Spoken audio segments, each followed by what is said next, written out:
선교 현장의 소리 시간을 갖도록 하겠습니다. 사실은 제가 이 선교 현장의 소리 사회를 하면서 고백할 게 하나 있습니다. 제가 대학 다닐 때 선교 기도회를 거의 가지 못했습니다. 왜냐하면 선교 기도회 가면 혹시 기도하던 중에 은혜를 받아가지고 선교사로 헌신하면 그게 너무 두려워서 못 갔습니다. 그런데 나중에 간사가 되고 오늘 또 제가 진짜 마음에 존경하는 선교사님을 모시고 인터뷰를 하게 된 것이 참 죄송하기도 하고 감사하기도 하고 그렇습니다. 오늘 함께 인터뷰 말씀을 나누실 선교사님을 소개하겠습니다. 이분이 선교 현장에서 신학대학원 선교학과 교수님으로 한국으로 귀국한다는 소문이 알려지자 GBT나 OMF나 제가 아는 그 단체 대표들이 저에게 이렇게 말했습니다. 그런 가장 신실한 그런 선교사님을 신학교 교수로 보낸다는 것은 앞으로 훌륭한 선교사를 배출할 수 있는 그런 좋은 기회가 된다는 면에서 아주 기쁘다. 그러나 선교 현장에서 그런 신실한 선교사님을 잃는다는 사실은 너무너무 안타깝다. 저에게 그런 이야기를 했습니다.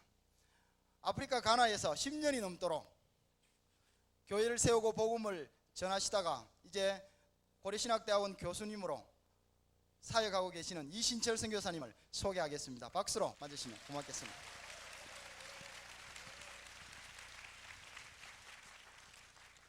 여러분들이 자주 이야기를 들었을 것이라고 생각합니다.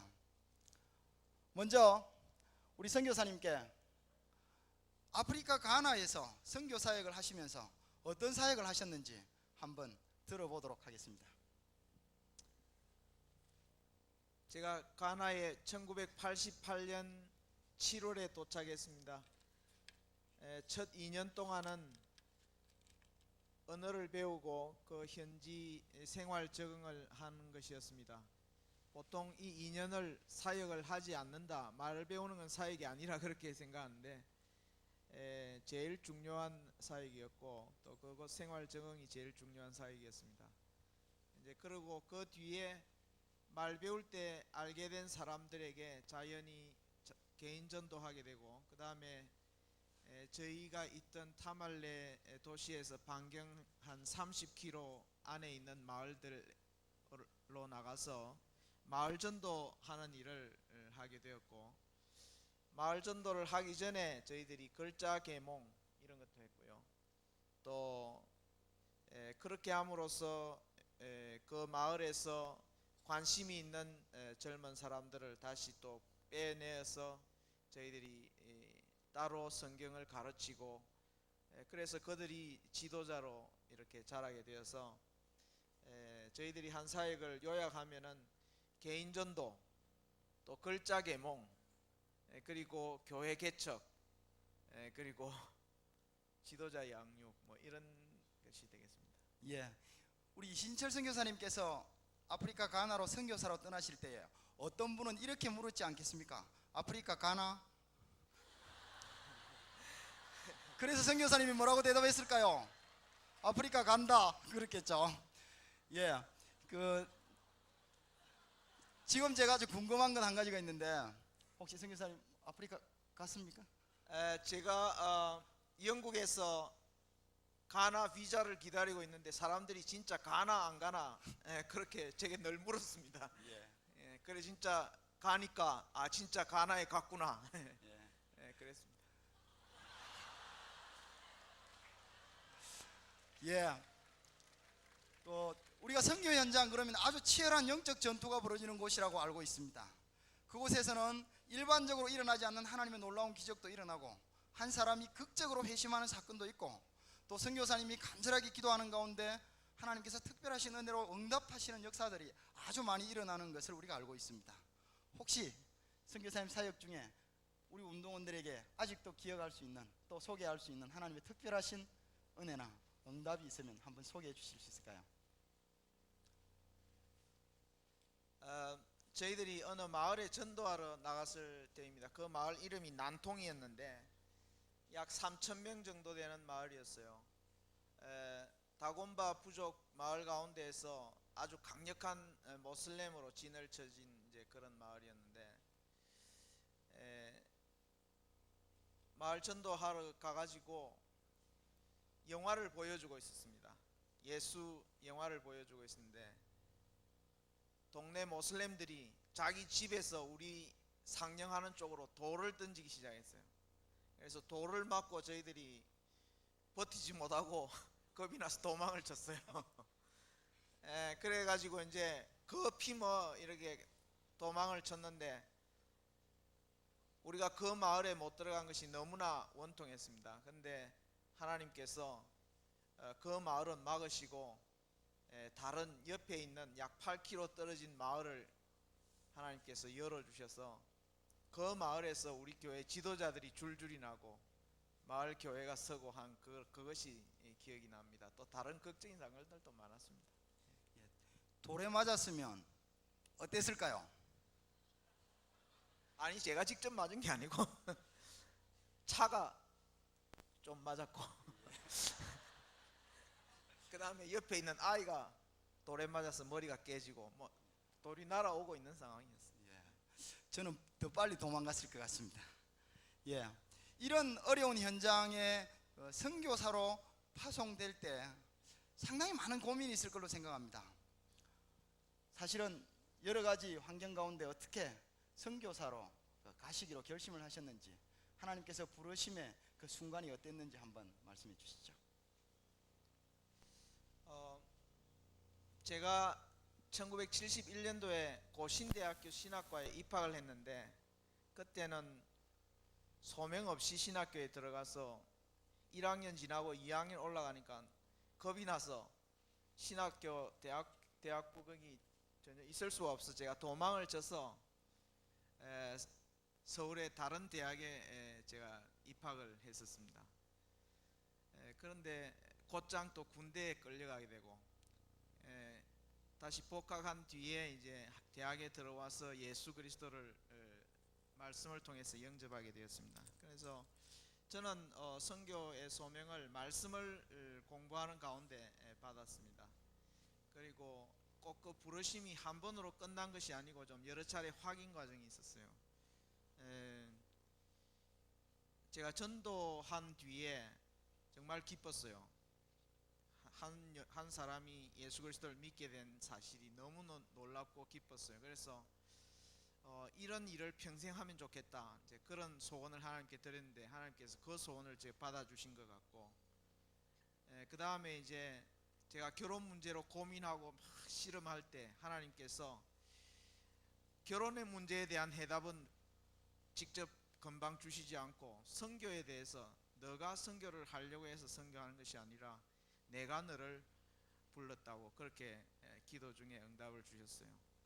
그리고 제가 또 신학교 공부할 때 굉장히 그 신학 공부하는 것이 힘들고 뭐 이래서 그때 참 어려웠습니다.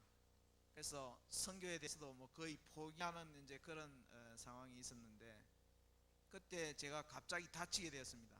계단에서 굴러 떨어져서 제 오른쪽 뺨이 아주 크게 열려버리는 그런 사고를 당했는데, 그때 한 차례 하나님 앞에 맞으니까 하나님 지금 나를 부르시는구나 시원하게 느껴졌습니다. 그런 이제 긍정적인 면에서도 하나님께서 부르시고 부정적인 면에서도 저를 선교사로 부르시는 것을 제가 경험하게 되고, 그래서 그 부상 이후에 마음의 변함없이 이제 선교의 부르심을 따라서 준비하게 되고, 한 10년에 걸쳐서 준비한 뒤에 선교지로 도착하게 됐습니다. 최근에 그 병력 문제가 아주 민감한 문제로 떠오르고 있는데, 선교사는 방위 출신도 되나요? 제한테 물어보지 마십시오. 방위 출신도 된답니다. 여러분 당당하게 지원하시기 바랍니다. 21세기에 그 여러 가지 선교 패러다임이 변한다고 여러 가지 이야기들이 되고 있는데, 특별히 우리 학생들에게 앞으로 21세기의 선교 사역이 어떻게 전개될지, 우리는 뭐 어떤 영역에서 사역하고 할 수 있을지, 그런 부분에 대해서 몇 마디 말씀해 주실 수 있겠습니까?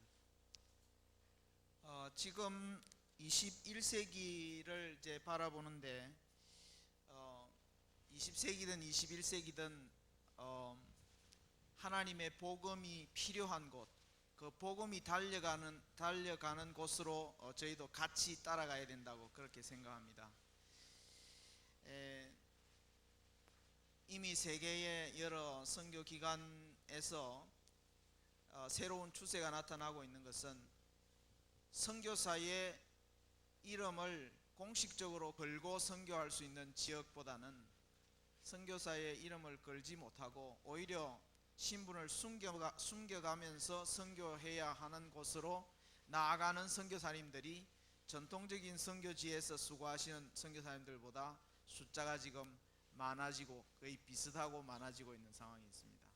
그래서 우리에게 남아있는 선교 지역은 이렇게 예전처럼 참 환송을 받으면서 아주 많은 사람들의 입에 오르내리면서 그렇게 선교하는 그런 시대라기보다는 이제는 정말 자기의 신분을 그 지역에서 숨길 뿐 아니라 또 후원하는 지역에서도 마음대로 드러내지 못하고 선교해야 하는 참 어려운데요. 영적으로 잘 무장된 이런 선교사님들이 필요합니다. 그리고 또 우리나라의 형편에서 제가 생각해 볼 때 우리는 불교 문화에서 이렇게 교회가 성장되었는데 현재 세계 속의 불교권이 아직도 열리지 않고 있습니다.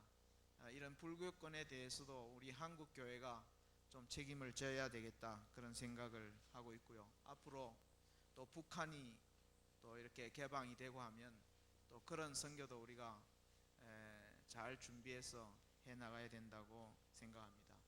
그리고 미전도 종족뿐 아니라 앞으로 큰 도시에서 정말 우리가 선교적인 안목이 아니고는 갈 수 없는 그러한 사람들에게까지 도시의 여러 구석구석에 숨어 있는 사람들에게까지 복음을 전할 수 있어야 될 것입니다. 예, 혹시 선교사 자녀들이나 선교사 가족이나 또 선교사님과 함께 팀을 이루어서 학생들이 전공을 살려서 할 수 있을 만한 일들이 있을까요? 이건 원고에 없는 질문이었습니다. 우리 하나님은 창의적이신 하나님이기 때문에 하나님과 잘 상의하시면 얼마든지 가능하다고 생각합니다. 감사합니다. 박수 쳐주세요. 예. 선교사님께서 오늘 여기에 모인 우리 대학생들을 또 바라보시면서 어쨌든 이런 여러 가지 필요한 현장이 있고 과업이 우리에게 맡겨져 있는데 이런 과업에 동참하고 이 과업을 이루기 위해서 특별히 대학생들이 어떤 준비를 해야 하는지 한번 말씀해 주실 수 있겠습니까? 여러분들도 이미 대학 사회 속에서 체험하다시피 다 제 멋에 살고 또 자기 생각대로 사는 그런 시대입니다. 어떻게 하든 누가 뭐라 말하든 상관없이 내가 하고 싶은 건 내가 하고 내가 생각한 대로 살아가는 그런 시대가 되었습니다. 우리가 이런 것을 다원화 시대라 그렇게 할 수도 있고 상대주의가 팽배한 시대라 이렇게 말할 수 있습니다. 그러나 우리 하나님은 유일하신 하나님이고 우리를 구원하시는 분 예수 그리스도는 한 분뿐이십니다. 이 복음의 절대성에 대해서 그저 구호로 외칠 것이 아니라 하나님의 말씀을 통해서 정말 확신하시고 주님의 십자가를 부끄러워하지 않고 담대하게 전할 수 있는 저와 여러분이 되어지기를 바라겠습니다. 그래서 복음에 대한 확신, 구원의 능력에 대한 확신, 예수 그리스도의 구원의 능력에 대한 확신, 이러한 확신을 가지고 함께 기도하고 함께 전도하는 이런 훈련을 잘 받는 가운데 여러분들의 앞날을 잘 준비해 나가시기를 바라겠습니다. 예, 선교사가 되기 위해서 언어를 준비해야 된다고 생각하시죠? 선교사가 되기 위해서 문화에 대해서 열심히 공부해야 된다고 생각하시지 않습니까? 그러나 그것보다 선교사가 되기 위해서 예수 그리스도에 대한 큰 확신과 담력이 필요하다는 말씀입니다. 사실은 자주 듣지 못하는 질문에 대해서 좀 엉뚱한 답이었지만 진짜 아멘이 되는 답이죠. 그렇죠? 예, 시간이 좀 지나가는데 좀 아쉽긴 하지만 그래도 우리 운동원들이 개개인적으로 예수 그리스도에 대한 확신, 담력, 예수 그리스도의 유일성 이런 부분들에 대해서 공부하고 그렇게 준비를 해야 된다고 말씀하셨는데, 그렇다면 조직체인 SFC가 정책적으로 또는 여러 가지 방향에 있어서 선교를 위해서 무엇을 해야 한다고 조언하실 수 있겠습니까? 저는 하나님께서 벌써 SFC에게 이미 목을 주셨다, 제가 그렇게 생각합니다. 목입니까? 목입니까? 목, 아, 예, 감사합니다. 목, 어떻게 해야 됩니까? 죄송합니다. 목이죠. 뭐 예, 한국말로 목을 어떻게- 주셨습니다. 몫을 주셨습니다. 예, 몫을 주셨는데 이건 웃자고 한 이야기입니다. 말씀 계속해 주시죠. 예, 목도 주셨죠. 뭐.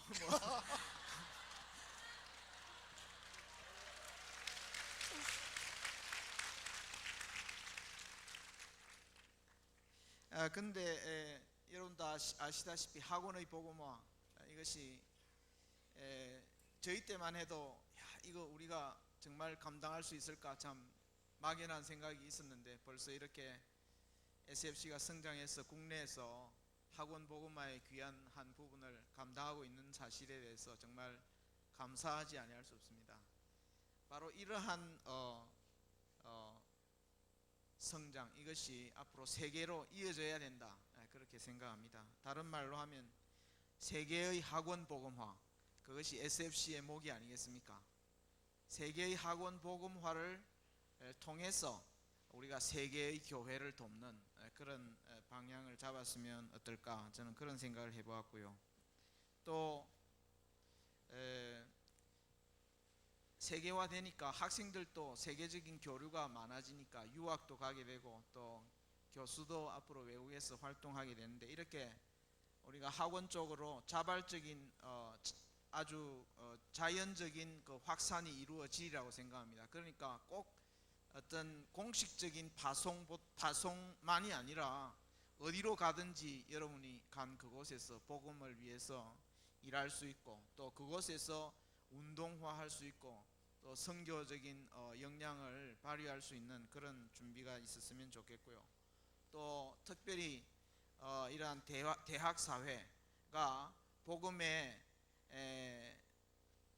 사실은 받기 어렵다 이런 생각이 들지 모르지만, 오히려 또 복음의 개방적인 그러한 면도 있습니다. 특히 이슬람 지역에는 지식인들이 오히려 복음에 더 개방적이지 않느냐, 그런 생각을 합니다. 그래서 이슬람권의 앞으로 대학 사회 또는 학원 사회 속에서 복음을 우리가 SFC가 좀 전했으면 하는 그런 마음이 있고요. 저희가 있던 타말레 그 지역에도 그 작은 도시에 4대가 2개 있고 간호대가 하나 있었어요. 제가 거기 있을 때 SFC에서 좀 와서 해줬으면 하는 그런 마음이 있었습니다. 그 작은 도시도 그런데 이 세계 속에 얼마나 많은 곳에 우리가 나갈 수 있겠습니까?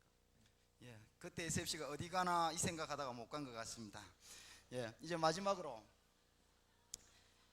시간이 다 되었기 때문에 좀 아쉽기는 하지만, 사실은 선교사님께서 SFC에 대해서 아주 비판적인 말씀을 많이 하실 걸로 기대를 좀 했습니다. 근데 저녁 경건회를 앞두고 있는 이 마당에서 저 마당으로 건너가는 이 마당에 조금 부드럽게 말씀하시고 우리에게 그럼에도 불구하고 아주 중요한 과제를 던져주신 것 같습니다. 여러분들이 유학을 갈 때에 세계복음화라는 강령에 충실한 학생신앙운동원으로서 유학을 좀 갈 수 있으면 좋겠고, 이거 제가 하는 거 아니죠. 예, 다음 질문하겠습니다. 예, 시간이 이제 다 됐는데, 선교사님, 여기 앉아있는 이 비 맞으면서도 하나님을 사모하고 또 이 땅에 하나님의 주권이 나타나기를 바라는 이 학생들을 향하여 마지막으로 해주실 말씀을 한 말씀 해주시고 마치면 좋겠습니다. 마지막으로 한마디 하기 전에 저에 대해서 이상하게 우리 조 목사님께서 소개했기 때문에 그건 전혀 사실이 아니고, 저를 불쌍히 여기시고 기도를 많이 해주시기를 바라겠습니다. 한국에 돌아와서 신학교에서 강의하는 것이 선교사로서 하기에 참 벅찬 일이 많습니다. 여러분 특별히 좀 기억하시고 기도해 주시면 감사하겠습니다. 그리고 우리가 선교를 생각하면 그냥 생각 속에서 선교가 있지 않고, 앞으로 여러분이 둘씩 셋씩 모일 때마다 정말 주님의 복음의 확장을 위해서 뜨겁게 기도하는 여러분이 되어지기를 바라고, 바로 여러분 주변에서 전도하는 이러한 운동들이 일어나지기를 바랍니다. 실제적으로 바로 우리가 있는 이곳 지금 이러한 선교 운동이 일어나서 이런 운동들이 결국은 땅끝까지 이르게 될 줄로 생각합니다. 예, 감사합니다.